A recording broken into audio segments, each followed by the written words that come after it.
દાહોદ જિલ્લાના સિંગવડ તાલુકાના પીપળિયા ગામની રહેવાસી અને તોયની ગામની પ્રાથમિક શાળાના ધોરણ 1માં અભ્યાસ કરતી બાળકીની શાળામાંથી શંકાસ્પદ હાલતમાં લાશ મળી આવી હતી। શાળાને સરસ્વતી માનું મંદિર કહેવાય છે, ત્યારે દાહોદ જિલ્લાના પીપળિયા ગામની નજીક આવેલી તોયની પ્રાથમિક શાળામાં હચમચાવી દેનાર ઘટના સર્જાઈ છે।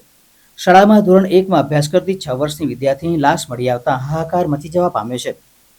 આ ઘટનાની જાણ થતાં દાહોદ પોલીસની ટીમ સહિતનો પોલીસ કાફલો ઘટના સ્થળે પહોંચી ગયો હતો। ઘટના સ્થળને કોર્ડન કરી એફએસએલની મદદ વડે તપાસ શરૂ કરી દેવામાં આવી છે।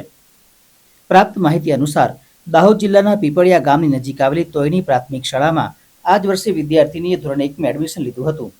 નિયત ક્રમ મુજબ 19 સપ્ટેમ્બર ગુરુવાર સવારે 10 વાગે વિદ્યાર્થીની શાળાએ જવા નીકળી હતી, પરંતુ શાળાનો સમય પૂરો થઈ ગયો હોવા છતાં ઘરે પરત ફરી ન હતી, જેથી કરીને પરિવાર ચિંતામાં મુકાઈ ગયો હતો અને શોધખોળ શરૂ કરી હતી।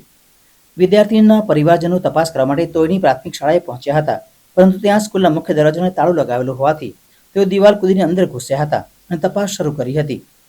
આ દરમિયાન શાળામાંથી વિદ્યાર્થીની લાશ મળી આવી હતી। દીકરીનો મૃતદેહ જોઈને પરિવારજનોના પગ નીચેથી જમીન સરકી ગઈ હતી અને પરિવારજનો આઘાતમાં સરી પડ્યા હતા।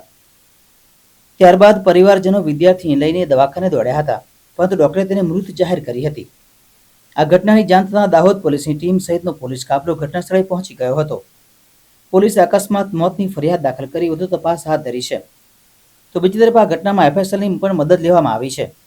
ફોરેન્સિક ટીમ ઘટના સ્થળે કોર્ડન કરી તપાસ શરૂ કરી છે। વિદ્યાર્થીના મૃતદેહને પીએમ અર્થે હોસ્પિટલમાં ખસેડવામાં આવ્યો છે। પીએમ રિપોર્ટ આવ્યા બાદ વિદ્યાર્થીનું મોત કઈ રીતે થયું છે તે અંગેનું સાચું કારણ જાણી શકાશે। માસી તોયની પ્રાથમિક શાળામાં ધોરણ 1માં અભ્યાસ કરતી વિદ્યાર્થીની શાળા સમય છૂટ્યા બાદ ઘરે પરત ન ફરતા વાલી વારસ દ્વારા તપાસ હાથ કરવામાં આવે। દરમિયાન તપાસ કરતા શાળાની પાછળના કમ્પાઉન્ડના અંદરના ભાગે દીકરી બેભાન અવસ્થામાં મળી આવે, જેથી તાત્કાલિક સરકારી દવાખાને સારવાર માટે લઈ જતા દીકરીને મૃત જાહેર કરવામાં આવે।